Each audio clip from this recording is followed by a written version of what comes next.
Assalamualaikum warahmatullahi wabarakatuh. Mari kita mulai. Bismillahirrahmanirrahim. Ada pertanyaan dari brosur? Ada beberapa pertanyaan dari brosur, Ustaz. Brosur halaman 2 di surat Al-Ahzab ayat 59. A'udzu billahi minasyaitonir rajim. Ya ayuhan nabiyyu qul li azwajika wa banatika wa nisa'il mu'minina yudnina 'alaihinna min jalabibihin zalika adna ay yu'rafna fala yu'dzain wa kana Allahu ghafurur rahim. Hai Nabi, katakanlah kepada istri-istrimu, anak-anak perempuanmu dan istri-istri orang mukmin, hendaklah mereka mengulurkan jilbabnya ke seluruh tubuh mereka. Yang demikian itu supaya mereka lebih mudah untuk dikenal, karena itu mereka tidak diganggu. Dan Allah adalah Maha Pengampun lagi Maha Penyayang. Al-Ahzab ayat 59. Pertanyaan berkenaan dengan ayat tersebut. Yang dimaksud mengulurkan jilbabnya ke seluruh tubuh mereka itu bagaimana, Ustadz? Mohon penjelasannya. Jilbab itu apa dah? Jilbab itu pakaian panjang, ya, yang menutup seluruh tubuh dari atas sampai bawah, itu namanya jilbab. Kalau kerudung kepala yang menutup sampai dada itu namanya khimar. Dengan di dalam Quran surat An-Nur ayat 31 kan Allah katakan demikian. Wal yadribna bi khumurihinna ala juyubihinna. Dan hendaklah wanita-wanita muslimah itu mengulurkan khimarnya, kerudungnya sampai menutupi dada. Itu namanya kalau kerudung itu khimar. Kalau jilbab itu pakaian panjang. Jadi pakaian panjang yang bisa menutupi dari kepala sampai bawah, itu namanya jilbab. Ya, mengulurkan bagaimana? Ya memakai. Nah, memakai jilbab itu sehingga semua auratnya tertutup. Kalau tidak memilih jilbab, pakainya khimar, kerudung, ya, itu juga boleh, perintah Allah juga. Ya, ada lagi. Masih halaman 2, hadis yang tengah atau di bawah surat Al-Ahzab 69. An Aisyata anin Nabiyyi sallallahu alaihi wasallam annahu qala la yaqbalullahu sholata haidin illa bi khimarin. Rawahu Abu Dawud. Dari Aisyah, dari Nabi sallallahu alaihi wasallam, beliau bersabda, Allah tidak akan menerima sholat wanita yang sudah haid melainkan dengan kudung kepala. Hadis riwayat Abu Dawud, juz 1 halaman 173, nomor 641. Pertanyaan berkaitan dengan hadis tersebut. Bagaimana hukum wanita yang pergi ke masjid untuk sholat tetapi dalam perjalanan ke masjid tidak menutup aurat seluruhnya, tidak menurut sebagian aurat, pakaian untuk sholat dibawa dan hanya dipakai ketika sampai di masjid? Sholatnya diterima apa tidak, Ustaz? Sholat diterima atau tidak itu urusan Allah. Yang jelas aurat wanita yang sudah haid ketika sholat, jika dia menutup kepala dalam sholatnya, itu ada potensi untuk diterima sholatnya oleh Allah. Tetapi ketika perjalanan ke masjid,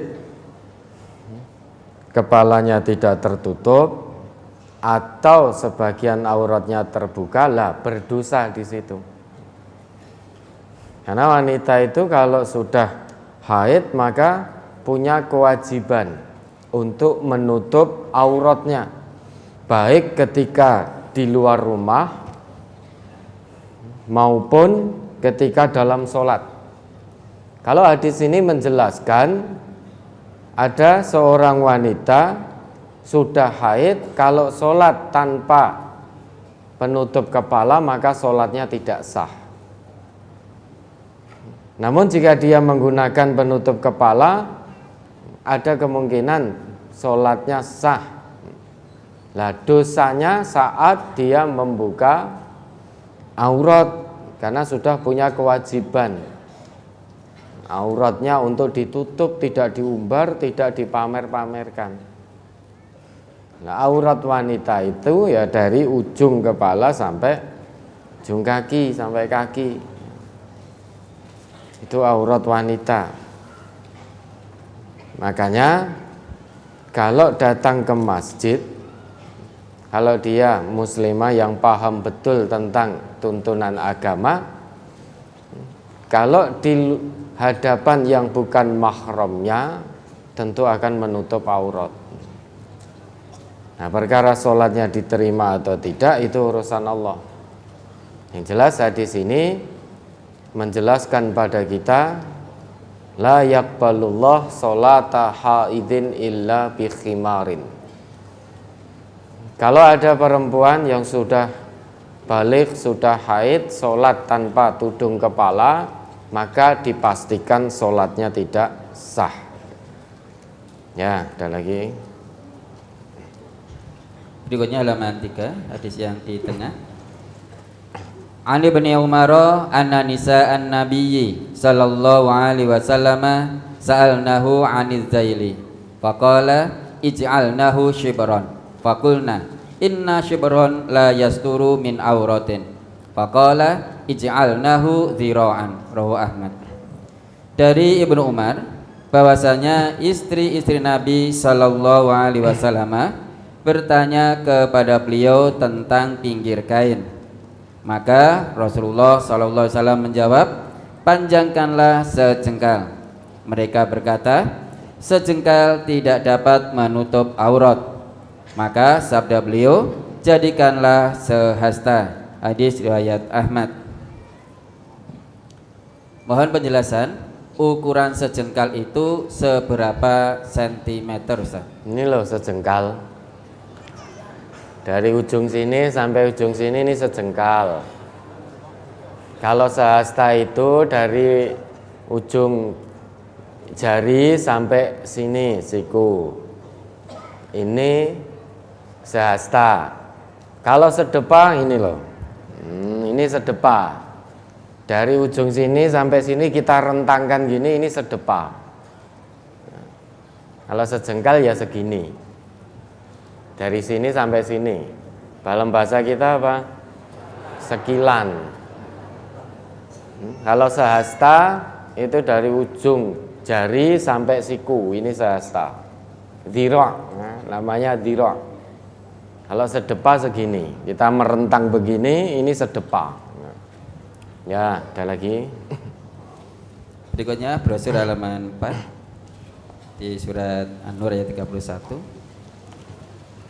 Wa kullil mu'minati yaghdudna min absarihinna wa yafadna furujahunna wa la yubdina zinatahunna illa ma zuhara minha wal yadribna bi khumurihinna ala juyubihin wa la yubdina zinatahunna illa li bu'ulatihinna aw abaihinna aw abai bu'ulatihinna aw abnaihinna aw abnai bu'ulatihinna aw ikhwanihinna aw bani ikhwanihinna aw bani akhwatihinna aw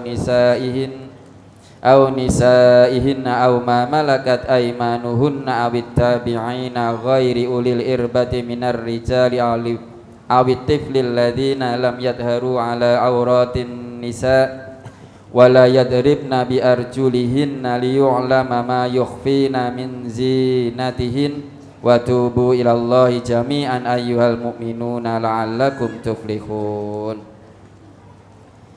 Katakanlah kepada wanita yang beriman, hendaklah mereka menahan pandangannya dan memelihara kemaluannya, dan janganlah mereka menampakkan perhiasannya kecuali yang biasa nampak daripadanya, dan hendaklah mereka menutupkan kain kudung ke dadanya, dan janganlah menampakkan perhiasannya kecuali kepada suami mereka atau ayah mereka atau ayah suami mereka atau putra-putra mereka atau putra-putra suami mereka atau saudara-saudara laki-laki mereka atau putra-putra saudara laki-laki mereka atau putra-putra saudara perempuan mereka atau wanita-wanita Islam atau budak-budak yang mereka miliki atau pelayan-pelayan laki-laki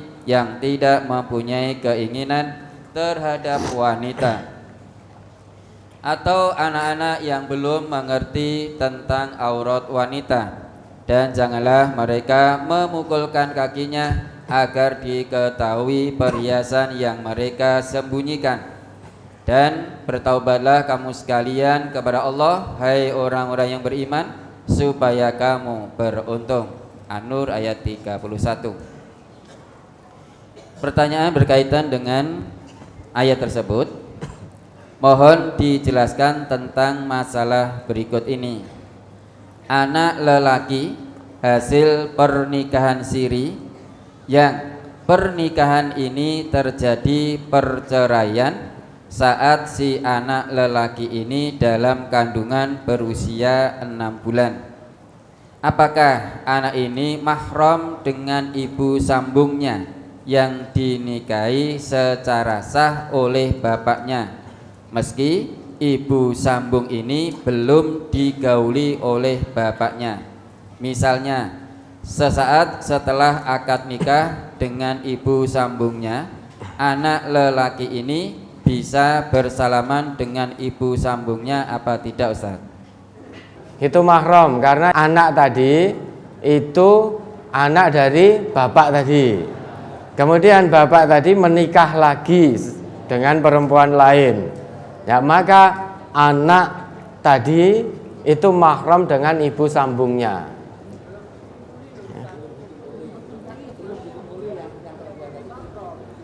Yang kedua, sudah dikumpuli? Belum. Apakah boleh misalnya berjabat tangan atau bersalaman dengan ibu sambungnya setelah akad nikah? Sementara ibunya istri kedua ini belum dukul. Ini belum dukul berarti. Belum. Ya. Belum dukul. Ya. Karena ini belum dukul, ya, maka kemahramannya tertunda. Lah nanti sesudah dukul, ya, sesudah dukul itu apa?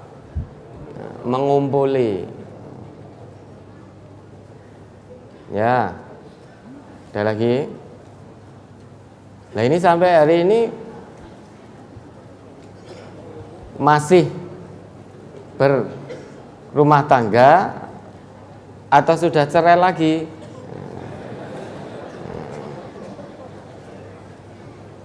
Ya, ada lagi.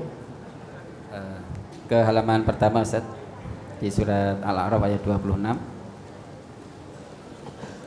Ya bani Adam qad anzalna alaikum libasan yuwari sawatikum warisha wa libasut taqwa zalika khair zalika min ayatillahi la'allahum yadhakkarun. Hai anak Adam, sesungguhnya kami telah menurunkan kepadamu pakaian untuk menutupi auratmu dan pakaian indah untuk perhiasan. Dan pakaian takwa itulah yang paling baik. Yang demikian itu adalah sebagian dari tanda-tanda kekuasaan Allah. Mudah-mudahan mereka selalu ingat. Al-A'raf ayat 26. Mohon dijelaskan, apa ada batasan-batasan pakaian penutup aurat pria, misalnya jubah, gamis, dan lain sebagainya. Dan bagaimana kriteria pakaian takwa selain sebagai penutup aurat, Ustaz? Enggak ada pakaian takwa. Ya, semua pakaian yang menutup aurat itu pakaian takwa. Pakaian takwa terus baju koko gitu. Allah itu tidak melihat bentuk pakaian kita. Kalau pakaian itu apapun bentuknya itu menutup aurat, maka itu baik. Dalam ayat ini Allah jelaskan tentang dua hal. Yang pertama, pakaian secara lahiriah. Qad anzalna 'alaikum libasan yuwari sawatikum. Telah kami turunkan untukmu pakaian yang untuk menutup aurat. Ini berarti pakaian dari sisi lahir. Jadi aurat kita harus tertutup. Kemudian ada pakaian dari sisi batin, yaitu takwa. Sehingga ayat ini dua hal, ruhan wa jasadan, itu harus ditutup. Kalau yang dari tata lahir, aurat lahir itu sudah mafhum jelas. Kita menutup aurat. Aurat laki-laki dengan perempuan tentu berbeda. Paha termasuk aurat tidak? Tidak. Tapi dalam sholat paha termasuk aurat tidak? Ini kan brosurnya sudah dibaca tadi. Dalam sholat Nabi kita bersabda, fa in kana wasi'an faltahif bihi wa in kana dayyiqan fattazir bihi.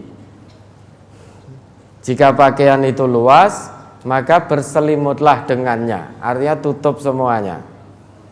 Tapi jika sempit, fattazir bihi, jadikan sebagai izar. Artinya mulai dari pusar sampai bawah lutut, itu sebagai izar.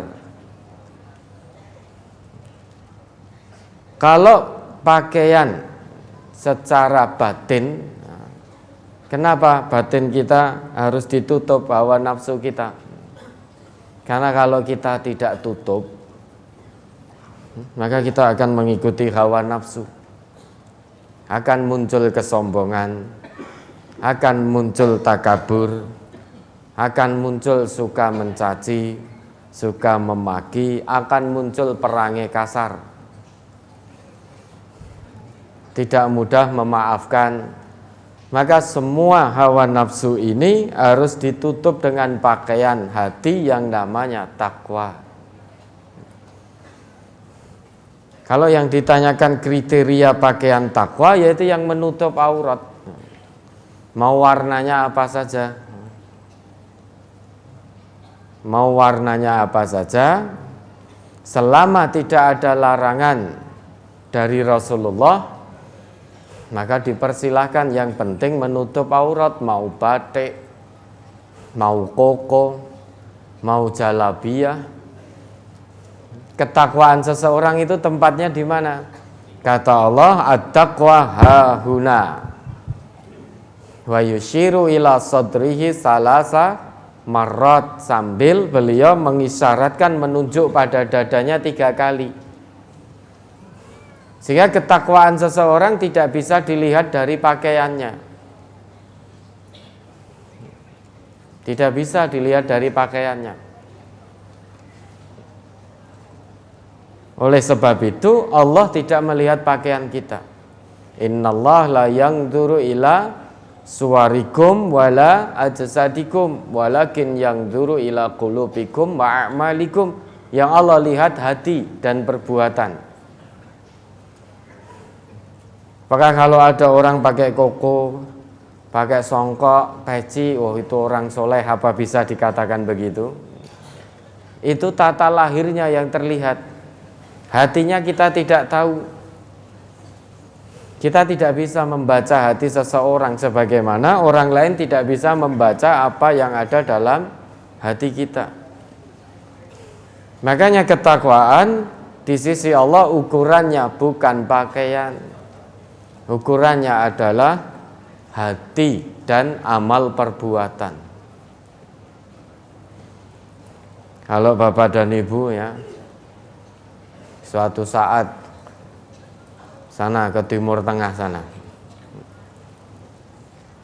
di sana kita akan melihat semuanya dengan pakaian takwa. Kalau ukuran takwa adalah tata lahirnya,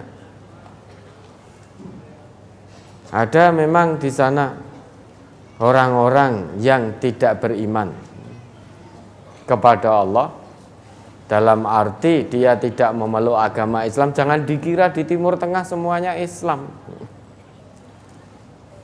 Ada yang tidak Islam juga, pakaiannya sama dengan yang Islam juga, pakaiannya sama. Dan Nabi kita juga ngendika, la farqa baina a'jamiyyin wa arabiyyin wala ajamiyyin wa arabiyyin wala ahmara wala li ahmara wali aswada illa bit taqwa. Tidak ada beda orang ajami atau dengan orang Arab, tidak ada beda. Orang ajami dengan orang Arab itu tidak ada perbedaan. Mau keturunan Arab, mau bukan Arab, itu tidak ada beda di sisi Allah. Karena agama kita ini bukan agama nasab. Islam ini rahmatan lil alamin, bukan agama nasab. Sehingga Nabi dengan tegas ngendika tidak beda antara orang yang bukan Arab ataupun orang yang keturunan Arab. Tidak ada perbedaan orang kulit putih atau orang kulit merah atau orang kulit hitam. Tidak ada perbedaannya kecuali bit taqwa, kecuali dengan takwa pada Allah.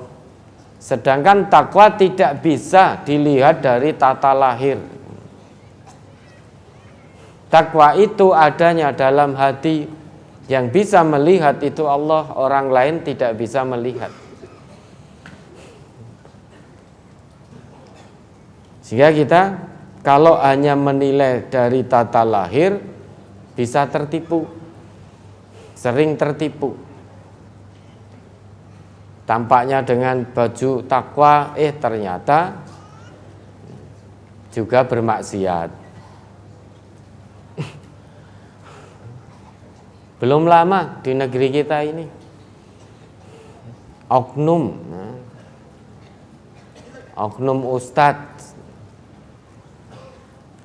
di pondok pesantren itu juga pakai baju takwa, pakai koko, pakai peci, tetapi apa? Ternyata mencabuli santriwatinya, menghamili santriwati, kayak sampai belasan. Ya tak? Kalau di ukuran takwa itu dari lahir, kita akan tertipu dari tata lahirnya. Maka ukuran takwa itu dalam hati, at-taqwa hahuna. Kata Nabi begitu. 3 kali beliau mengisyaratkan, menunjuk ke dalam dadanya. Jadi takwa itu di sini, takwa di sini, takwa di sini. Karena takwa itu di hati, maka fala tuzakku anfusakum huwa a'lamu bimanit taqa. Jangan kamu merasa paling suci dengan menyalah-nyalahkan orang lain, merasa paling benar sehingga yang lain salah, yang lain sesat, hanya gara-gara tidak sama dengan dirinya. Kenapa demikian? Karena manusia itu tidak tahu ketakwaan seseorang dengan yang lain. Yang tahu hanya Allah. Huwa a'lamu bimanit taqa. Nah, kriteria Pakaian takwa kalau menurut Allah itu yang menutup aurat. Mau batik, mau koko, mau jalabiyah, mau gamis. Selama itu menutup aurat, maka itu pakaian takwa. Apapun warnanya. Ya, ada lagi. Ke surat An-Nur ayat 31, Ustaz. Di halaman 4 saya baca artinya. Katakanlah kepada wanita yang beriman, hendaklah mereka menahan pandangannya dan memelihara kemaluannya, dan janganlah mereka menampakkan perhiasannya kecuali yang biasa nampak daripadanya. Pada kata kecuali yang biasa nampak daripadanya, apakah rambut juga termasuk di dalamnya? Karena rambut kepala terkadang keluar sedikit dari kerudungnya. Kemudian dan punggung telapak tangan apakah termasuk aurat, Ustaz? Kalau rambut sudah jelas dalam ayatnya. Dalam hadis juga sudah jelas. Wal yadribna bi khumurihinna ala juyubihinna. Tudung kepala, maka rambut harus tertutup. Kalau biasanya keluar sedikit, maka lebih hati-hati lagi. Sehingga dalam memakai kerudung, memakai jilbab itu berhati-hati. Kalau sudah maksimal ya sudah, biasanya kalau naik sepeda motor itu, ya toh, terus keanginan gitu, kudungnya terbang-terbang ke atas, rambutnya kelihatan semua. Maka lebih hati-hati lagi. Kalau rambut itu bukan yang biasa tampak, itu harus tertutup. Menurut ayat Allah, hadis Nabi seperti itu. Lah, sekarang illa ma dhahara minha, kecuali yang biasa tampak. Kecuali yang biasa tampak ini ada yang mengatakan adalah pakaian. Karena pakaian itu tidak mungkin disembunyikan, pakaian luar itu tidak bisa disembunyikan. Tapi ada pula yang mengatakan yang biasa tampak itu wajah dan telapak tangan, kedua telapak tangan beserta punggungnya. Imam At-Tabari meriwayatkan dengan sanad yang sahih dari Ali bin Abi Thalhah, dari Ibnu Abbas, bahwasanya dalam firman Allah ini illa ma dhahara minha, yang dimaksud yang biasa tampak itu adalah wajah dan kedua telapak tangan, termasuk hina. Hina itu apa tuh? Hina itu loh yang ini ibu-ibu yang perso ini. Apa namanya ini? Ya hina itu, nah, yang biasa tampak yang di sini ya pokoknya itulah hina, bukan hina ya. Kalau hina itu kewan. Itu yang biasa tampak.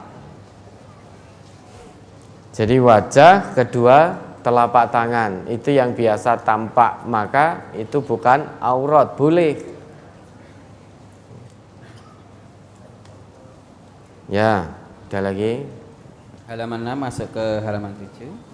An Abi Hurairah qala Rasulullah sallallahu alaihi wasallam, sinfani min ahlin nari lam arahuma, qaumun ma'ahum siyatun ka'atna bil baqari yatribuna bihan nasa, wa nisaun kasiyatun ariyatun mumilatun ma'ilatun ru'usahunna kasnimatil bukhtil ma'ilati la yadkhulnal jannata wa la yajidna rihaha wa inna rihaha la yujadu min masirati kadza wa kadza, rawahu Muslim. Dari Abu Hurairah ia berkata, Rasulullah sallallahu alaihi wasallam bersabda, ada dua golongan orang ahli neraka yang aku belum pernah melihatnya, yaitu kaum atau orang-orang yang memegang cambuk bagaikan ekor sapi yang digunakan untuk memukul orang lain, dan orang perempuan yang berpakaian tetapi seperti telanjang, berlenggak-lenggok kepalanya bagaikan punuk unta yang miring.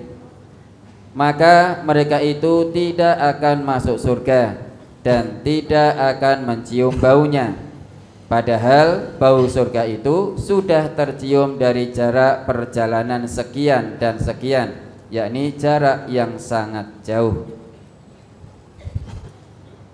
Mohon penjelasannya pada kata kaum yang memegang cambuk bagaikan ekor sapi. Ya itu sudah jelas dengan perso ekor sapi. Kan kayak pecut itu. Artinya orang yang suka gebuki orang lain. Jadi dia suka memukuli orang lain. Memang dalam hadis itu disebutkan dia memegang cambuk seperti pecut itu loh. Pecut seperti ekor sapi kalau kita lihat yang biasa orang kalau untuk mukuli apa itu kuda ya. Artinya tidak harus pecut itu, ibrah yang bisa diambil tidak harus wujudnya pecut, harus seperti ekor sapi, harus seperti itu tidak. Ibrah yang bisa diambil orang yang sukanya menyakiti orang lain, memukuli dan lain sebagainya, itu termasuk sinfun min ahlinar, satu golongan calon penghuni neraka. Ini orang yang suka mendolimi orang lain, itu ibrah yang bisa kita ambil. Orang yang suka menyakiti orang lain, itu termasuk diancam dalam hadis ini sinfun min ahlinar, satu golongan calon penghuni neraka yang belum pernah Rasul lihat sebelumnya. Kok ada orang menyakiti orang lain, makanya apalagi menyakitinya dengan pukulan, suka memukul, mukulnya dengan alat. Dengan alat ya bisa pecut, ya bisa pentung, ya bisa kayu. Maka itu termasuk sinfun min ahlinar, satu golongan penghuni neraka. Maka Bapak Ibu jangan suka mendolimi orang lain, jangan suka menyakiti orang lain, karena berat resikonya di hadapan Allah. Dikatakan termasuk ahli neraka. Ya, ada lagi. Halaman 8. Hadis yang di atas. Qala Anasun, inna nabiyya sallallahu alaihi wasallam yauma Khaybara hasarul izara an fakhidhihi hatta ini angduru ila bayadi fakhidhi nabiyillahi sallallahu alaihi wasallam. Rawal Bukhari. Anas berkata, sesungguhnya di hari peperangan Khaybar, Nabi sallallahu alaihi wasallam mengangkat kainnya hingga saya dapat melihat paha Nabi sallallahu alaihi wasallam yang putih. Hadis riwayat Bukhari. Pada perang Khaybar, para Rasulullah ketika terbuka itu disengaja atau tidak disengaja, sehingga dilihat atau bisa dilihat oleh sahabat. Ustaz. Perang itu suasananya berkecamuk. Berkecamuk suasana perang itu. Hasaro, berarti kan Nabi memang mengangkat kain beliau. Karena ya nyincing lah bahasa Jawa ya, biar lebih mudah dipahami. Ya. Suasana perang itu berkecamuk. Mungkin kain agak mengganggu dalam suasana peperangan, biar lebih gesit. Maka beliau mengangkat izar beliau sampai terlihat paha. Mengangkat itu berarti sengaja. Kalau tidak sengaja itu harusnya khusiro, terangkat. Di sini hasaro berarti mengangkat. Doroba itu memukul. Memukul itu sengaja atau tidak sengaja? Ya. Kalau duriba terpukul. Terpukul itu berarti tidak sengaja. Nah di sini dijelaskan hasaro berarti mengangkat. Kalau husiro itu terangkat. Kalau husiro berarti tidak sengaja. Dan ini di luar sholat. Berarti paha laki-laki itu bukan termasuk aurat ketika di luar sholat. Tapi dalam sholat harus tertutup. Ya, ada lagi. Mohon dijelaskan hukum wanita yang berjilbab tetapi rambutnya masih kliwir-kliwir kelihatan karena jilbabnya kurang rapat. Sebab ada hadis yang menyatakan sehelai rambut yang dilihat bukan mahramnya, ia tidak akan mencium bau surga. Ustaz. Lah maka kliwir-kliwir gimana maksudnya? Masih kelihatan gitu ya. Ya, kalau itu memang disengaja,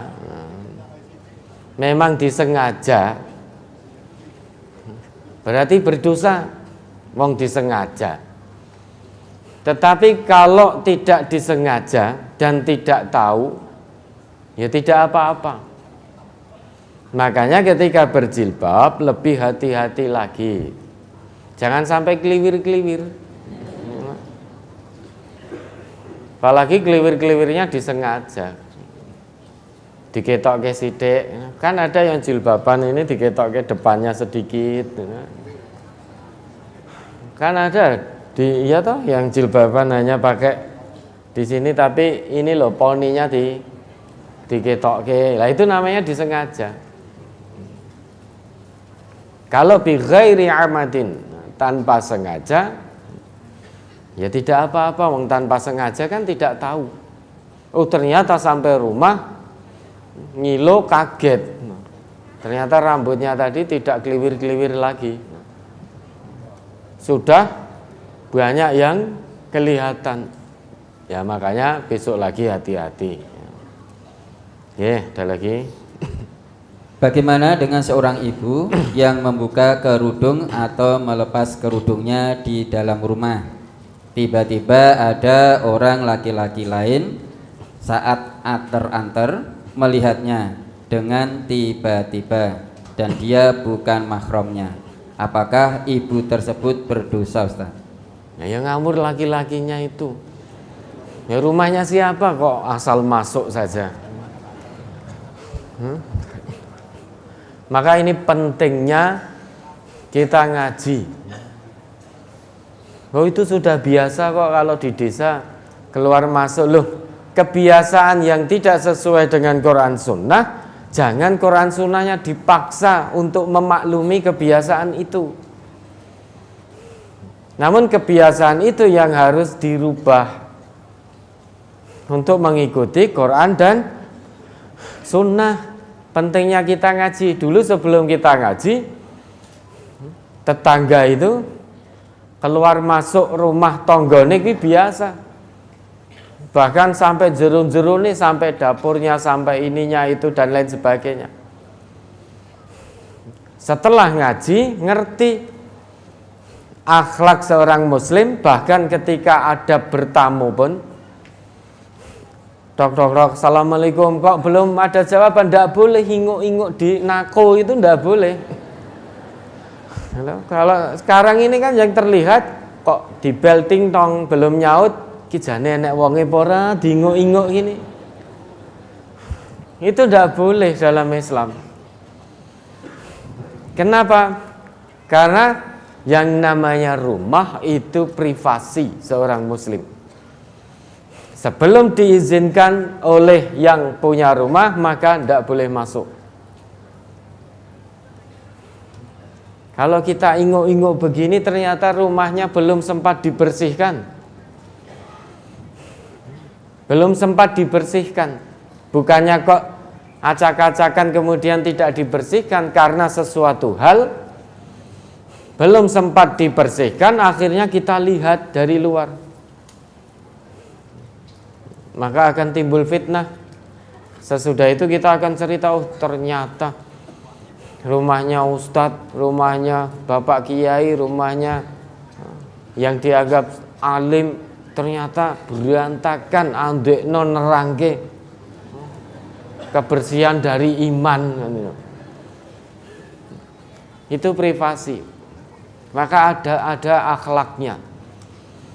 Nah ini tadi laki-laki, kalau ibunya yaitu tidak berdosa, wong itu di rumah beliau sendiri. Yang menjadi permasalahan laki-laki tadi tiba-tiba kok masuk nganter sesuatu, gek sing ngekon mlebu sapa. Kecuali kalau laki-laki tadi, kula nuwun dijawab dari dalam. Monggo Bu niki ajeng nganterke anu wis gonen mlebu. Lah ibunya berarti juga berdosa menyengaja, apalagi suami tidak ada di rumah. Suami tidak ada di rumah, kok istri memasukkan laki-laki yang bukan mahram ke dalam rumah tanpa izin suaminya, maka berdosa. Kalau tadi memang ngerti-ngerti laki-lakinya langsung nyelonong masuk sendiri, ibunya tidak berdosa. Bang, beliau lepas kerudung di rumahnya sendiri kok. Yang menjadi masalah laki-laki ini nggak tahu adab, nggak tahu akhlak. Itu sudah terbiasa, kebiasaan yang tidak pas dengan Quran Sunnah, tidak pas dengan ketentuan Islam. Jangan sampai ketentuan Islam, aturan Islam dipaksa untuk memaklumi kebiasaan masyarakat. Meski wis mendarah daging toh. Meski sudah mendarah daging kebiasaan itu, kalau memang tidak sesuai dengan nilai-nilai Quran dan Sunnah, ya harus dirubah. Harus dirubah kebiasaan tradisi yang sudah mendarah daging.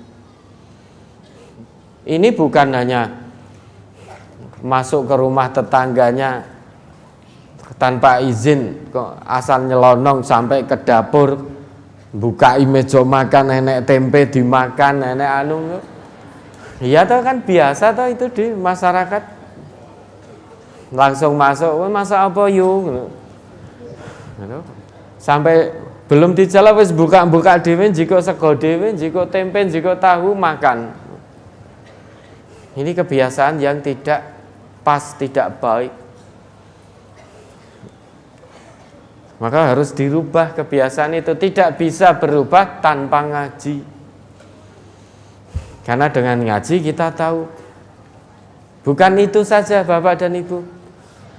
Dulu ya, di desa-desa itu biasa kok ibu-ibu nitip ke anaknya untuk disusui, tetangganya gek sing nyusoni ya linggih ning ngarep omah.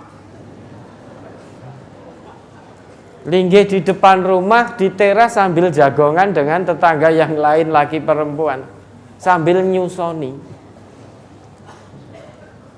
Wes gitu, anak yang disusu sudah merasa kenyang, kemudian bermain, ibunya tadi nawar-nawar kayak nyoneh rale sambil dijok-jok ke.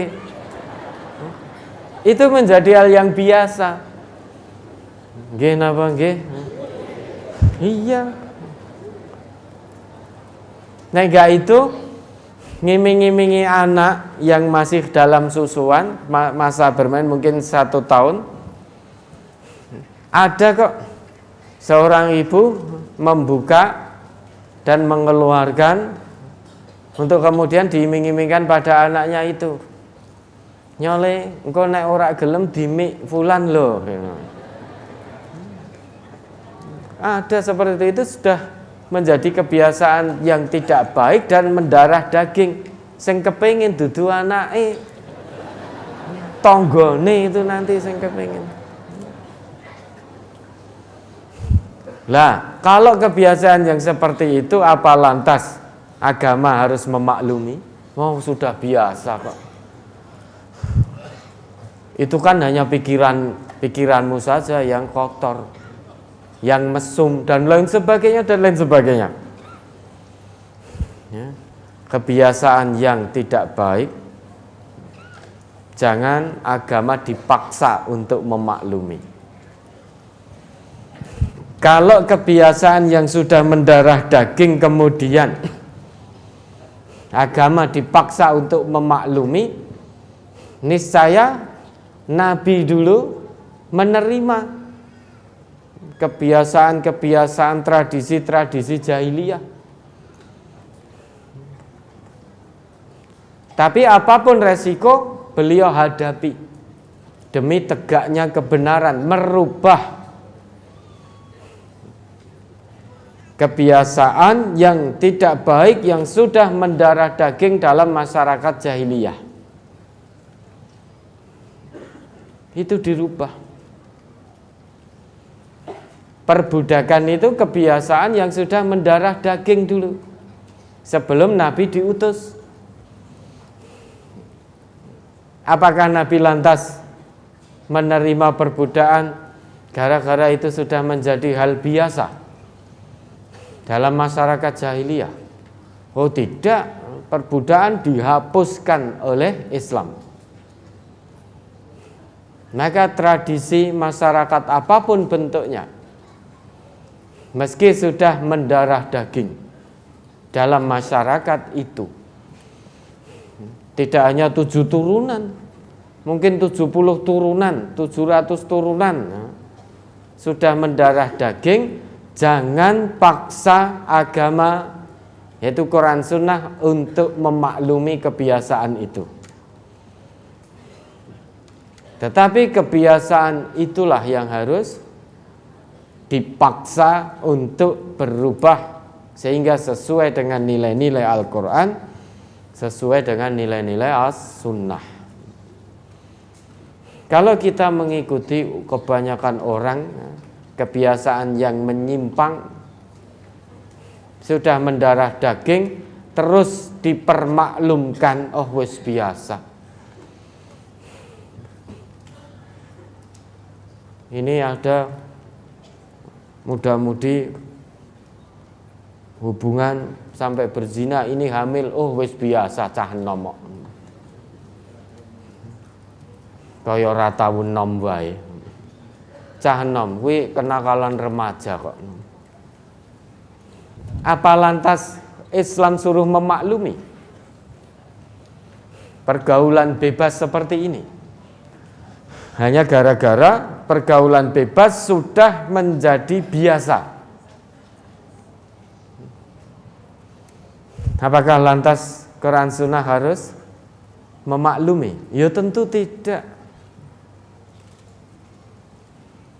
Oh pacaran, oh biasa cah enom, zaman saiki ora pacaran nih berarti rapayu. Padahal yang tidak pacaran itu yang selamat dunia, selamat akhirat. Bahkan menyentuh saja, ditikam kepala kita dari jarum besi itu lebih baik daripada kita menyentuh perempuan yang tidak halal. Sekarang kan muda-mudi, ubyang-ubyung, tidak muda-mudi lagi, perselingkuhan di mana-mana. Apakah lantas Quran Sunnah dipaksa untuk memaklumi perselingkuhan? Karena sudah menjadi hal yang biasa di masyarakat. Wa in tuti' aktsara man fil ardi yudilluka an sabili. Coba diingat kembali itu.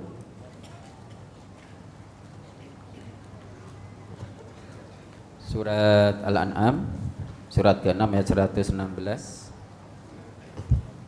Wa in tuti' aktsara man fil ardi yudilluka an sabilillah iyattabi'una illa dhanna wa inhum illa yakhrusun.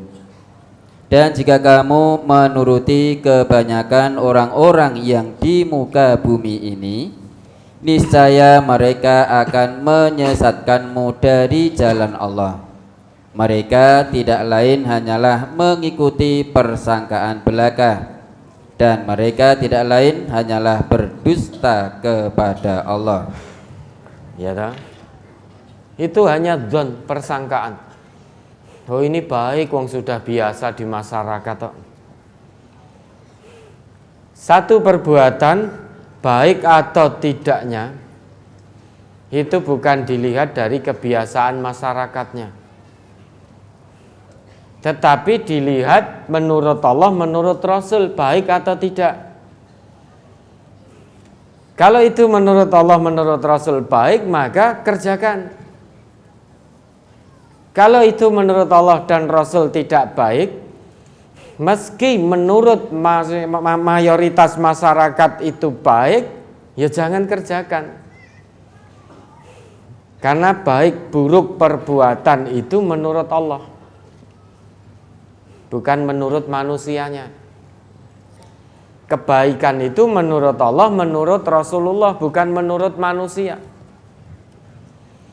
Kalau menurut manusia, menurut A baik belum tentu menurut B. Menurut A dan B baik belum tentu baik menurut C. Maka kebaikan, keburukan itu tolok ukurnya Allah dan Rasulnya. Tolok ukurnya Quran dan Sunnah. Sekalipun semua masyarakat mengamalkannya, ada satu orang tidak mau mengamalkan karena setelah ngaji jadi paham itu tidak sesuai dengan nilai-nilai Quran dan Sunnah, dia tetap tidak mengamalkan apapun resiko dan konsekuensinya. Meski semua masyarakatnya keluar masuk rumah tonggone biasa, ada satu orang yang tidak mau mengikuti umumnya masyarakat, itu tampak aneh, asing lah. Tapi orang asing inilah yang beruntung, karena kebaikan itu nilainya dilihat dari Quran, dari Sunnah. Laisa bi amaniyikum wala amaniyi ahlil kitab. Pahala itu bukan menurut angan-anganmu, kebaikan itu bukan menurut angan-anganmu, dan juga bukan menurut angan-angan ahli kitab, tetapi menurut Allah, menurut Rasulullah. Beragama ini sebetulnya mudah, Bapak Ibu. Berkali-kali kita jelaskan, dalam agama ini hanya ada dua, if'al atau la taf'al, kerjakan atau jangan kerjakan. Kalau sesuai Quran Sunnah, kerjakan. Kalau tidak sesuai dengan Quran dan Sunnah, jangan kerjakan. Sudah selesai. Agama ini mudah. Yang mempersulit itu manusianya sendiri. Oh ngene ketoke apik kok, ngene ketoke apik. Lah eleke ning endi? Eleke ora manut tuntunan. Contoh, sekarang hampir semua umat Islam melaksanakan, karena sudah mendarah daging dalam masyarakat kita. Apa itu? Ulang tahun. Ulang tahun. Kayane rapopo. Padahal yang namanya ulang tahun ini tidak sesuai Quran, tidak sesuai Sunnah. Tetapi banyak orang yang ngaku Islam ikut-ikutan. Ikut-ikutan merayakan ulang tahun kelahirannya, ikut tiup lilin, ikut nyanyi-nyanyi, dan lain sebagainya, dan lain sebagainya. Bahkan kita pun tidak jarang kok kirim pesan. Oh, saya tidak kirim pesan selamat ulang tahun. Iya, milad Said. Di bahasa Arab kan. Milad Said dan lain sebagainya. Wong tambah umur kok malah dikeplok-keploki, malah dinyanyi-nyanyi gitu. Tambah umur itu berarti lebih cedak, lebih dekat lagi dengan hari kematiannya. Harusnya merenung, muhasabah apa yang akan dibawa nanti sebagai bekal menghadap Allah. Lawang arep mati malah dikeploki. Mau ulang tahun loh, tambah umur berarti semakin dekat dengan hari kematian. Malah seneng-seneng nyanyi-nyanyi, keplok-keplok. Harusnya muhasabah. 1 tahun umurku berkurang, hari kematianku semakin dekat, karena umurku sudah berkurang 1 tahun lagi. Kalau Allah berikan waktu kita di dunia 50 tahun, umur saya sekarang 48 tahun, andai kata kita tahu loh ya, Allah beri saya 50 tahun, umurku wis 48, wis kurang setahun meneh dadi 49, karek setahun. Andai kata kita tahu hari kematian, maka itu hari kematian dirahasiakan oleh Allah. Jika manusia tahu hari kematiannya, ya toh? Misalkan saat ini saya tahu nanti jam 10 hari nafas terakhir saya. Ini udah jam 9.43. Berarti kurang 17 menit. Saya tidak mau bekerja, bermaisah itu tidak mau. Misalkan diingatkan oleh istri, Mas, niki saatnya untuk maisah dan lain sebagainya. Pokoknya ra ngerti, umurku karek 17 menit. Yang akan saya gunakan, saya akan ibadah terus. Niku leh putrane kelaparan belum makan, golekno sing umurmu jek 2 dina gitu. Andai kata kita tahu usia, maka dirahasiakan oleh Allah. Ya. Nah, kebiasaan-kebiasaan yang tidak baik jangan diikuti. Meski banyak manusia yang mengatakan, "Oh iki apik ora apa-apa, engko dosane tak tanggungi," itu ngapusi. Kalau ada manusia yang mengatakan, "Wis lakonono ini, laksanakan ini, kalau toh dosanya jadi tanggungan saya." Dah, kalau ada yang seperti itu, yakini itu menipu. La taziru waziratun wizra ukhra. Menyesal nanti kita sampai di hadapan Allah. Ternyata dulu yang dijanjikan engko dosane tak tanggunge, ternyata ya ngapusi, wong dheweke dhewe nanggung dosane ora kuat, apalagi nanggung dosa orang yang disesatkan. Maka kalau ada orang ya, memerintahkan kita, dah laksanakan ini, umpama dosa ulang tahun kuwi engko tak tanggunge dosane, itu menipu. Ya, ndak usah ikut-ikutan. Segala sesuatu kebaikan landasannya Quran, kebaikan landasannya sunnah. Nabi yang paling mengetahui, maka Nabi mewariskan ilmu, yaitu Quran dan sunnah, sampai dijamin sendiri oleh Nabi lan tadillu, sekali-kali selamanya kamu tidak akan pernah sesat jika kamu berpegang teguh pada keduanya. Hanya 2 yang diwariskan oleh Nabi kita, yaitu Quran dan Sunnah.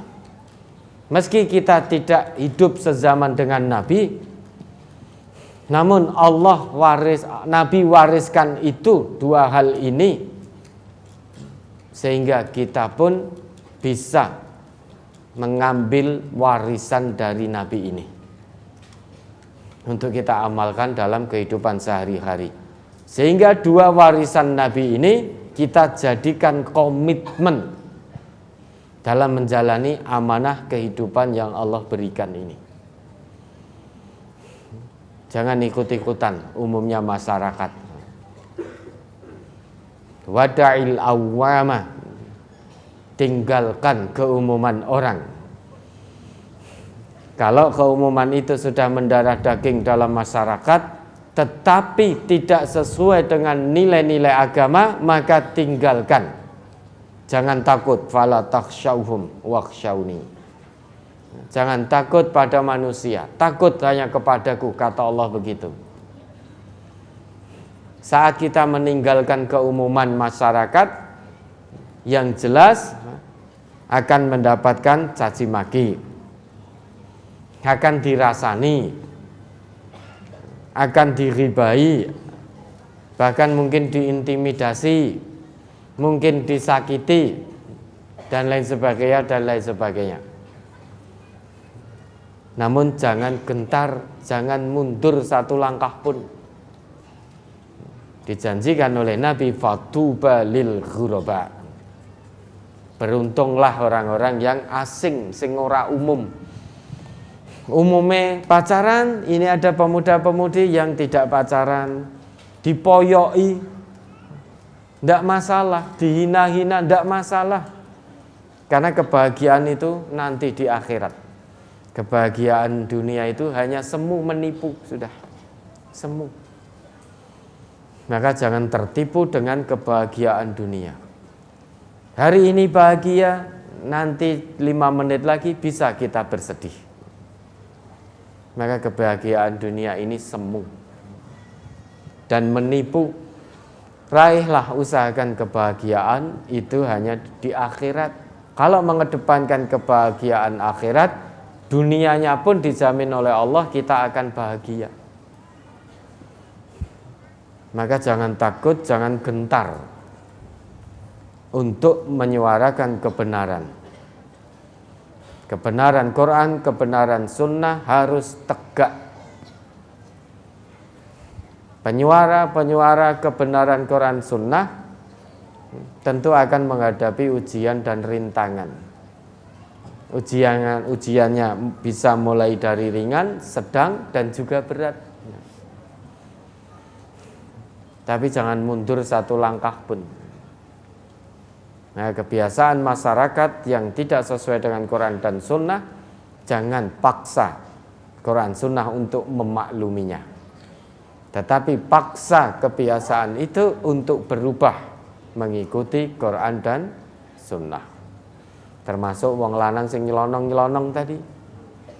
Makanya ibu ya dikunci pintunya. Dikunci, jangan dibuka belak-belakan. Buka belak-belakan ya siapapun masuk itu. Maling juga akan masuk itu nanti.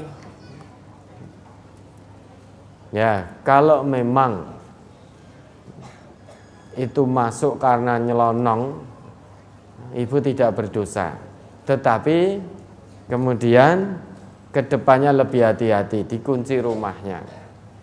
Ya, karena laki-laki tadi belum mengetahui bahwa seperti itu ternyata tidak dibenarkan dalam agama. Ya, itulah pentingnya ngaji. Ngaji Quran, ngaji sunnah. Karena dengan ngaji Quran dan sunnah kita akan paham bagaimana Islam mengatur kehidupan ini. Dari hal yang kecil sampai hal yang besar. Sampai masuk toilet pun itu diatur oleh Islam. Sehingga kehidupan seorang muslim itu dari bangun tidur sampai tidur lagi itu diatur dalam Quran, diatur dalam sunnah. Maka bersyukurlah orang yang hatinya dilunakkan oleh Allah untuk menerima Islam. Ini petanda bahwa hidupnya akan teratur dari bangun tidur sampai tidur lagi. Bahkan ngilu saja bercermin juga ada aturannya. Mau makan, mau minum ada aturannya. Dan aturan ini semuanya untuk kebaikan dunia akhirat kita. Maka kebaikan itu tolak ukurnya Quran dan Sunnah, bukan manusia. Ya, ada lagi. Bagaimana hukumnya wanita tidak menutup kaki dengan kaos kaki ketika di luar rumah? Apakah berdosa, Ustaz? Nah, kakinya sampai mana dulu? Kalau telapak kaki ya tidak apa-apa. Kalau telapak kaki yang terbuka, seorang wanita itu bepergian tidak harus pakai sepatu, tidak harus pakai kaos kaki. Kalau yang terlihat telapak kakinya itu tidak apa-apa. Ya, ada lagi. Bagaimana hukumnya ibu-ibu yang mengaji di cabang masih ada yang di dalam berpakaian meskipun jilbabnya besar tetapi celananya agak ketat, Ustaz? Tenan apa ndak itu? Kalau memang betul apa yang disampaikan, maka dinasihati dengan baik. Nasihat baik itu ya sesuai Quran dan Sunnah. 4 mata, jangan di depan umum. Jangan memberi nasihat, ketoknya memberi nasihat. Jangan berpakaian seperti telanjang. Ini kelihatannya ini ada ini seorang ibu jilbabnya besar tapi celananya ketat itu loh, seperti ibu itu. Nah, itu bukan nasihat. Yang namanya nasihat bil hikmah wal mau'izatil hasanah wajadilhum billati hiya ahsan itu nasihati 4 mata. Jangan sampai yang lain tahu. Jadi 4 mata. Kewajiban sesama muslim itu memang bertawasau. Tawasau dengan apa? Tawasau bil haq, tawasau bis sabar. Tawasau itu saling menasehati satu arah atau 2 arah?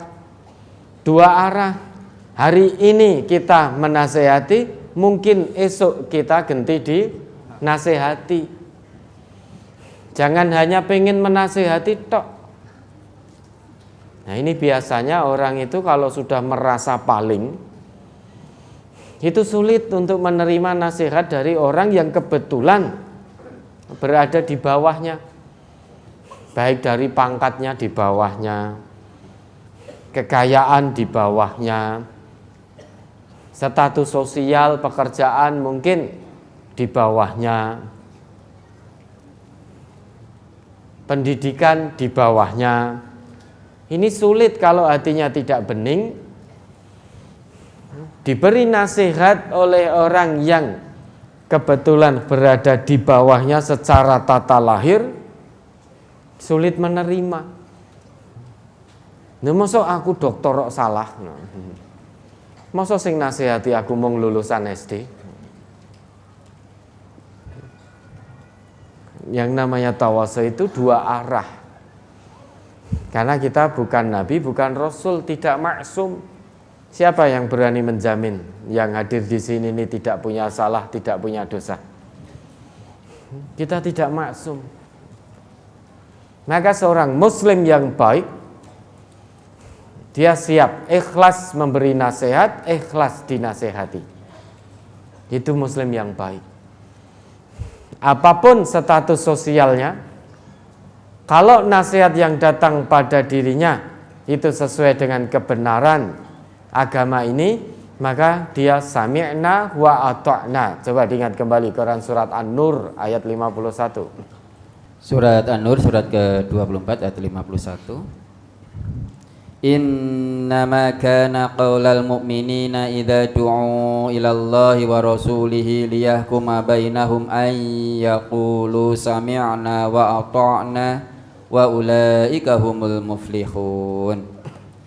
Sesungguhnya jawaban orang-orang mukmin bila mereka dipanggil kepada Allah dan Rasul-Nya agar Rasul menghukum atau mengadili di antara mereka ialah ucapan kami mendengar dan kami patuh, dan mereka itulah orang-orang yang beruntung. Kalau ingin beruntung dunia akhirat, jika datang nasihat pada kita dan nasihatnya itu yang dinasihatkan pada kita adalah ayat Quran, hadis Nabi yang sahih, maka terima dulu. Siapapun kita, apapun status sosial kita. Maka kalau nasihat yang datang itu adalah Quran dan Sunnah, terima. Jangan maidu dulu. Ada bahkan Nabi ngendika, kalau nasihat itu penyampainya budak yang hidungnya rumpung, kalau yang disampaikan agama Allah, Quran, tuntunan Rasulullah, maka siapapun tidak boleh menolak. Apapun pangkatnya, berapapun kekayaannya, semua tidak boleh menolak. Semuanya harus satu, taslim. Karena innama kana qaulal mu'minina idza du'u ilallahi wa rasulihi liyahkuma bainahum ayyaqulu sami'na wa ata'na wa ulaika humul muflihun. Kalau didatangkan pada kita, dihadapkan di hadapan kita Quran dan sunnah-sunnah Rasulullah, hadis-hadis beliau yang sahih, maka tidak ada peluang lagi bagi kita untuk berhujjah. Kewajiban kita hanya satu dan sama setiap muslim dimanapun berada. Sam'an wa ta'atan, taslim pada Quran, taslim pada sunnah. Maka memberi nasihat dengan yang baik, dengan hikmah, mau'idatul hasanah. Salah satu cara untuk hikmah itu adalah 4 mata. 4 mata, dan jangan diumum-umumkan. Nah, kalau betul yang tadi tersampaikan, dinasehati. Bagi bapak atau ibu, ya, mungkin pengurus di cabang itu yang perso, maka dinasehati ya, secara 4 mata. Kemudian setelah itu sudah dijaga kerahasiaannya. Jangan lantas diumum-umumkan. Kemarin ibu itu sudah saya nasihati, celananya ketat, alhamdulillah sekarang sudah tidak.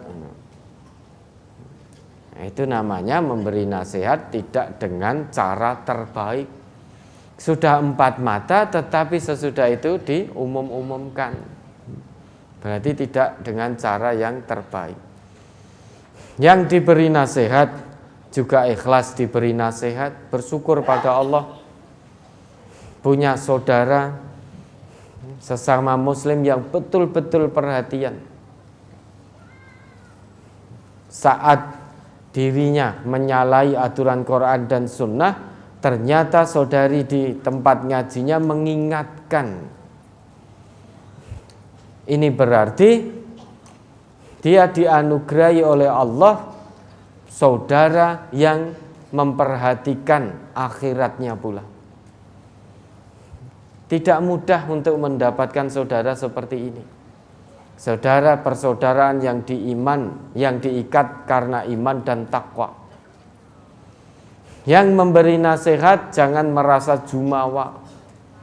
Jangan merasa sombong, jangan merasa yang paling tahu, jangan merasa yang paling benar.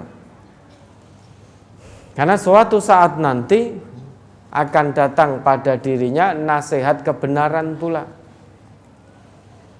Kalau dia merasa paling benar, dia hanya mau memberi nasihat, tidak mau dinasehati. Kalau itu yang terjadi, itu bukan muslim yang baik. Muslim yang baik itu ikhlas menasehati, ikhlas di menerima nasihat. Karena kewajiban sesama muslim tawasau. Kalau tidak mau tawasau, kita berada dalam kerugian yang nyata. Yang mengatakan Allah bukan saya. Wal asri innal insana lafi khusr. illal ladzina amanu wa 'amilus sholihat wa tawassau bil haqq wa tawassau bis sabr. Demi masa, sesungguhnya setiap manusia benar-benar dalam keadaan sangat merugi, kecuali ada istisnanya, ada pengecualian. Semua manusia benar-benar dalam keadaan sangat merugi, kecuali illal ladzina amanu wa 'amilus sholihat. Orang-orang yang beriman kepada Allah dan membuktikan keimanannya itu dengan amal soleh. Dalam ayat itu, amal soleh yang Allah contohkan adalah tawasau, saling menasehati dalam kebenaran, dalam kesabaran. Ikhlas menasehati tentang kebenaran, sabar menerima nasihat tentang kebenaran. Biasanya itu yang tidak sabar itu adalah orang yang menerima nasihat karena mungkin rumongso dilecehkan, rumongso ora diuwongke, mosok wong sugih kok keliru. Saya ini orang kaya, masa yang memberi nasihat orang yang kekayaannya di bawah saya? Saya ini orang berpendidikan tinggi, masa yang menasihati orang yang pendidikannya lebih rendah dari saya? Lihat dulu apa yang dinasihatkan. Maka jangan melihat orangnya, unzuru ila ma qala wala tanzuru ila man qala. Lihat apa yang dikatakan, jangan lihat siapa yang mengatakan. Kebenaran, nasihat kebenaran itu lihat apa yang dikatakan. Sekalipun yang mengatakan tidak pernah sekolah, tapi kalau yang disampaikan Quran dan Sunnah, sekalipun kita seorang profesor, bahkan triple profesor, kewajiban kita sami'na wa ata'na. Jangan sampai titel-titel dunia kita, status-status dunia kita sampai membuat hati kita tertutup sehingga kita sombong. Na'udzubillah. Maka di majelis tafsir Al-Quran ini kita berusaha untuk mengedepankan musawah, persamaan bainana. Karena di hadapan Allah tidak ada yang lebih baik di antara kita kecuali dengan takwa. Maka titel-titel dunia harus dihilangkan ketika dalam internal majelis kita. Gelar-gelar dunia hilang sudah ketika di internal majelis kita, sehingga akan tercipta musawah, persamaan di antara kita.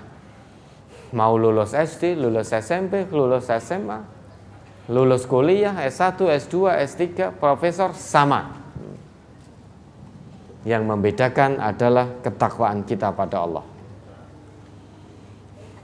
Terkadang yang punya titel tinggi itu memberi nasihat, terkadang yang titelnya di bawahnya itu yang kadang memberi nasihat. Itu kewajiban sesama muslim, sesama mukmin kalau tidak ingin rugi. Karena salah satu pembuktian iman adalah amal soleh. Amal soleh yang Allah sebutkan adalah tawasau dalam ayat itu. Ya, maka dinasihati dengan baik. Masa jilbabnya besar, celananya ketat sehingga lekuk tubuhnya menjadi kelihatan. Kalau dinasihati tidak mau menerima dengan ikhlas, hati-hati, jangan-jangan masuk ke dalam golongan yang kedua, penghuni neraka tadi. Ya. Nisaun kasiyatun ariyatun. Perempuan yang berpakaian tapi seperti telanjang. Memang tertutup pakaian, tapi ketat lekuk tubuhnya sampai kelihatan semua. Itu berpakaian tapi seperti telanjang, mempertontonkan lekuk tubuhnya. Apalagi zaman sekarang ini, yang namanya tudung kepala ini, jilbab ini, banyak yang hanya menjadi aksesoris saat ini. Ya, ketoke menutup kepala, neng di selempang-selempangke sehingga dadanya terlihat. Ya, dadanya tidak tertutup, tidak dijulurkan kerudungnya sampai menutup dada. Jadi kudungnya ya panjang, tetapi diikat-ikatkan supaya dadanya terlihat. Nah, ini wanita berpakaian seperti telanjang. Kata Nabi, la yadkhulnal jannah wa la yajidna rihaha. Wanita yang berpakaian seperti telanjang mempertontonkan lekuk-lekuk tubuhnya, ini tidak akan masuk surga dan tidak akan bisa mencium baunya surga. Padahal kata Nabi, wa inna rihaha la yujadu min masirati kada wa kada. Padahal baunya surga itu sudah tercium dari jarak sekian dan sekian, artinya dari jarak perjalanan yang sangat panjang, itu bau surga itu sudah tercium. Namun wanita yang berpakaian seperti telanjang itu tidak akan mencium baunya surga, padahal sudah jarak yang sangat jauh sudah tercium baunya surga itu.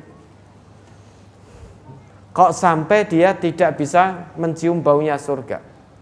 Mencium baunya surga saja tidak bisa, tidak diizinkan oleh Allah, apalagi memasukinya. Ini wanita yang berpakaian seperti telanjang, apalagi wanita yang telanjang berpakaian seperti telanjang saja tidak mencium baunya surga, apalagi yang mengumbar, membuka aurat di mana-mana, dipertontonkan.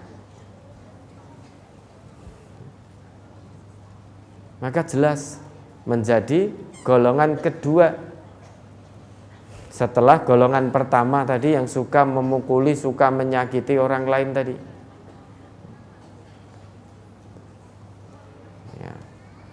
Ya, maka bersyukur ya, kaum Hawa ini dijaga oleh Allah. Dijaga oleh Allah, ditutup auratnya oleh Allah. Ini perhiasan yang paling berharga. Tidak sembarangan bisa dibuka. Tidak sembarangan bisa dilihat. Ibarat perhiasan ini permata yang sangat mahal. Lu'lu'um maknun, perhiasan yang sangat mahal yang tertutup. Tersembunyi, tertutup. Bahkan ada syarat ketat dari Allah bagi yang ingin melihat aurat wanita. Syaratnya ketat, tidak sembarangan. Ini kan berarti wanita ini dijaga oleh Allah sedemikian rupa, dijaga kesuciannya, biar tidak asal-asalan orang melihat, orang memandang, orang menyentuh. Syaratnya sangat ketat sekali dari Allah. Harus menjadi suami sahnya atau bapak dari suaminya, atau harus jadi anaknya, atau anak dari anaknya. Syaratnya ketat sekali, panjang itu syaratnya. Atau saudara-saudaranya, atau anak-anak saudara laki-lakinya, atau anak-anak saudara-saudara perempuannya, atau perempuan-perempuan muslimah yang hanya boleh melihat aurat muslimah yang lain. Dalam hal ini aurat yang wajar. Syaratnya sangat ketat. Maka ibu dan saudari yang di sini ya, bersyukurlah kepada Allah. maupun yang mendengar, menyimak kajian ini bersyukur pada Allah sudah dijaga oleh Allah sedemikian rupa dengan persyaratan-persyaratan yang sangat ketat. Maka jaga kesucian dari Allah ini, jaga amanah dari Allah ini, jangan dikotori dengan cara kita mengotorinya dengan membuka aurat asal-asalan, dengan berpakaian seperti telanjang, berarti telah mengkhianati amanah suci dari Allah. Ya, diberi nasihat 4 mata ibu tadi kalau memang betul seperti itu. Oke, ada lagi. Bagaimana hukumnya? Ibu-ibu masih ada yang suka memasang foto di status WhatsApp dengan berpose dan memakai make up yang tebal sehingga menimbulkan kekaguman atau perhatian lawan jenis yang melihatnya. Apakah ini berdosa, Ustaz? Tujuannya untuk apa toh? Kalau tujuannya agar dikenal, kan kalau ini nomornya siapa toh? Biasanya terus ada foto profilnya di situ. Oh, ternyata nomornya fulanah. Sekarang semuanya innamal a'mal bin niyat. Perbuatan itu tergantung amalnya. Perbuatan itu tergantung niatnya. Nah, tadi ibu-ibu atau pemudi-pemudi ini pasang foto seperti itu niatnya apa? Apa biar dipuji oleh netizen? Wah, cantik sekali, ini sekali, sehingga berbunga-bunga, menjadi besar kepala, jalan seperti mengambang. Atau apa tujuannya? Kalau tujuannya untuk itu, maka itu hal yang tidak diperkenankan, mengundang fitnah. Yang tahu niatnya ya ibu-ibu tadi, para pemudi yang pasang foto tadi, tujuannya untuk apa? Allah tidak bisa ditipu. Nah, kalau kita tidak tahu, maka kita mengedepankan husnudzon. Kalau itu foto, biar saudara-saudarinya itu tahu, apalagi jarak jauh. Nah, ini nomornya siapa? Oh, ternyata nomornya fulanah. Nah, itu tidak mengapa. Tapi kalau tujuannya agar dilihat laki-laki, agar dilihat ini, agar menarik perhatian laki-laki, Allah Maha mengetahui tujuan dari pasang atau posting video yang semacam itu. Apalagi sekarang ada satu aplikasi.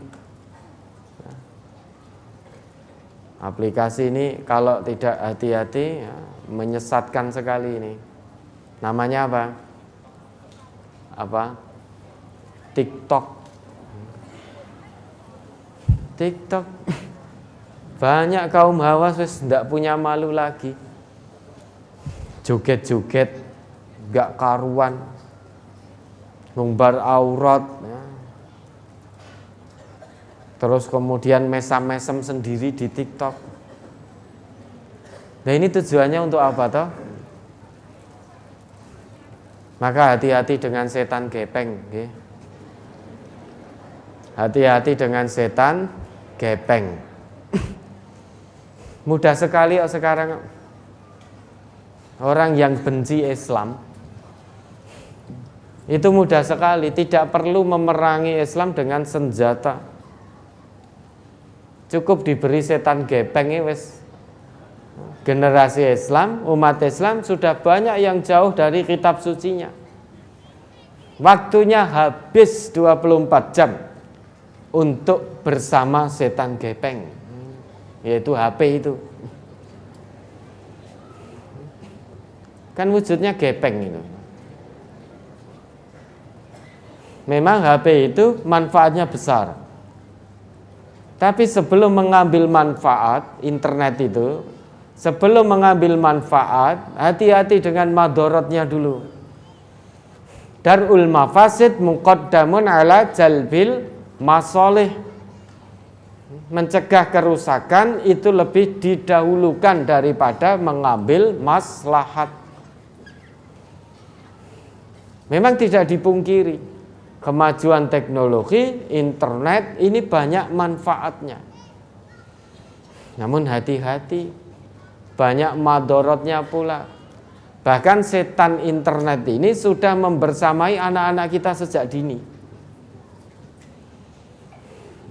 Sehingga mudah sekali zaman sekarang kemajuan teknologi, orang yang benci Islam melemahkan generasi Islam. Tidak perlu diperangi lagi, wes cukup ciptakan teknologi, berikan alatnya, sebarluaskan. Itu nanti akan banyak generasi muslim yang mengikuti itu tanpa sadar. Sehingga jauh dari Al-Quran, jauh dari masjid. Mudah sekarang menjauhkan generasi Islam dari Quran, dari masjid itu sangat mudah. Bahkan ada masjid itu demi untuk menarik minat para pemuda biar soboning masjid, itu pasang wifi. Ben anak-anak muda itu soboning ning masjid. Tetapi anak-anak muda yang memang hatinya kosong dari iman, ya ora kalah pinter. Ketika dia butuh internet, dia di masjid itu, di sekitaran masjid. Ketika datang waktu sholat, karena malu kalau tidak sholat jamaah, dia pergi dulu tinggalkan masjid itu. Nanti kalau sudah sholat jamaah selesai, kembali lagi ke situ. Dengan tujuan biar dapat akses wifi gratis. Ya tahu? Mudah. Fisiknya sudah ada di masjid. Fisiknya. Tapi di situ internetan terus. Coba sekali tempo takmir masjid, cek para pemuda yang di masjid internetan bareng-bareng iki jane sing dibuka apa gitu. Jenengan cek coba. Apa mungkin? Ya meski ada tapi sepertinya jumlahnya sedikit. Di masjid itu membuka kitab-kitab tafsir, kitab-kitab hadis. Itu ya ada, tapi hanya pemuda yang hatinya penuh dengan keimanan. Prosentasenya lebih banyak yang membuka lain-lain. Fisiknya sudah di masjid, saat dipanggil sholat hayya 'alas sholah, hayya 'alal falah, pakai wuh nek ora sholat jamaah, akhirnya lunga. Pergi dari masjid, sholat jamaah selesai, dia kembali lagi untuk akses wifi. Ya, ini hati-hati. Internet memang banyak manfaatnya, untuk kebaikan banyak. Tetapi madorotnya juga sangat banyak. Aplikasi memang ada manfaatnya, tetapi madorotnya juga sangat banyak. Sebelum mengambil manfaat, pikirkan dulu madorotnya. Posting itu memang ada manfaatnya, madorotnya sangat besar. Ketika posting foto, posting video, memang niatnya agar menarik hati orang lain. Delalah ketemu di dunia maya, ketemu dilihat oleh teman sekolahnya dulu atau teman kuliahnya, sehingga dipuji di ini di itu dan lain sebagainya. Lama-lama japri-japrinan, tukar-tukaran nomor, japri-japrinan, habis itu melangkah lebih jauh. Ya, ini semua kembali kepada ibu dan saudari-saudari tadi, niatnya untuk apa? Satu hal yang jelas, lisan kita mengucap apa, hati kita berkata apa, Allah tidak bisa kita tipu. Meski lisan kita mengucap, oh itu saya niatnya bukan untuk itu kok, bukan untuk menarik perhatian lawan jenis kok. Kalau hatinya sebetulnya untuk itu, maka Allah mengetahui. Ya, ini semuanya tergantung niatnya. Ya, ada lagi. Bagaimana kalau bapak-bapak itu cuma memakai celana pendek dan tidak pakai baju, jadinya dadanya kelihatan? Yang demikian itu berdosa apa tidak, Ustaz? Lah di mana? Kalau di sawah, ya. Kalau di sini,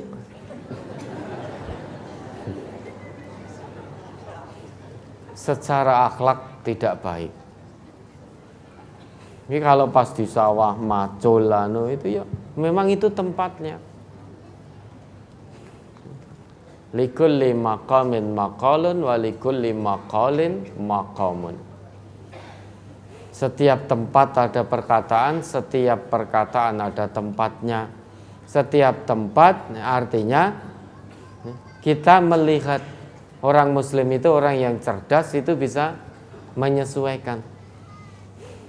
Kalau kita datang ke sini ngaji, lihat ya tidak mungkin hanya dengan celana pendek, nggak pakai baju, hanya celana pendek dengan dalih aurat laki-laki. Aurat laki-laki kan hanya ini berdasar hadis Nabi. Iya betul, tetapi ya, secara adab, secara akhlak tidak ada. Jangan berani di hadapan Pak Presiden hanya celana pendek dan ucul baju. Belum sampai di hadapan beliau sudah ditahan oleh Pas Pampres.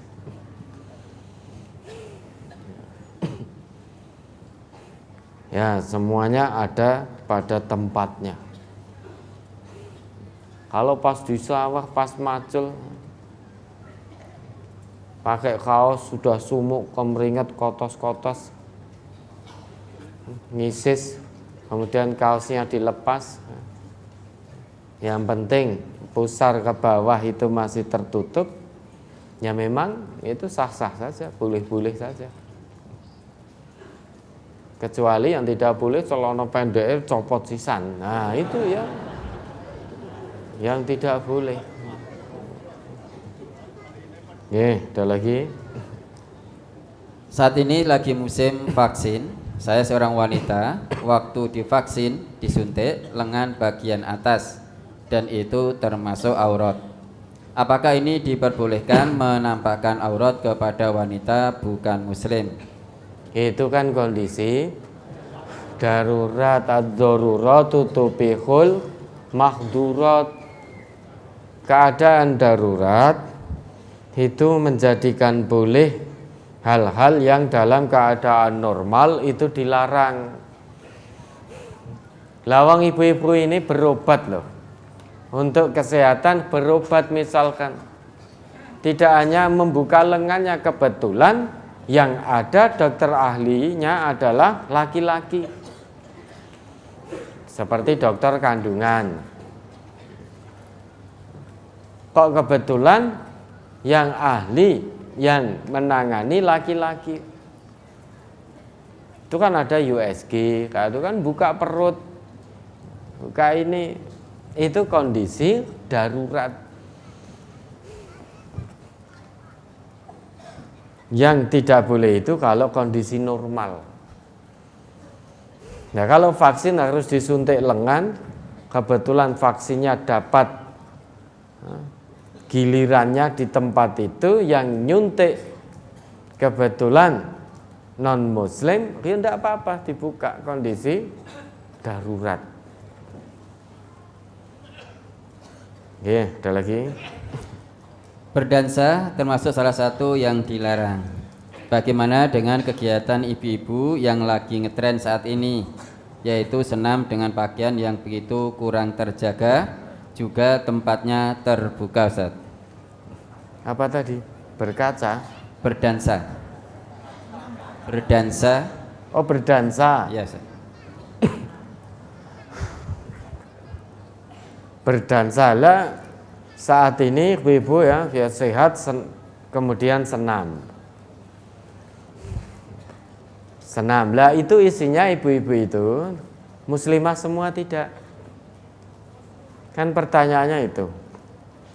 Muslimah semua apa tidak? Kalau ada satu saja yang non muslim ya tidak diperkenankan. Untuk membuka jilbabnya dilihat yang non muslim itu tidak boleh. Tapi kalau yang senam itu semua muslimah sehingga terjaga betul. Wala yubdina zinatahunna illa li bu'ulatihinna dan seterusnya au nisaihinna. Perempuan-perempuan muslimah itu jangan menampakkan perhiasan mereka kecuali salah satunya di depan wanita-wanita muslimah. Maka kalau yang senam itu semuanya muslimah, ya tidak masalah. Tetapi kalau ada yang non muslim, ya tentu terkena larangan Allah.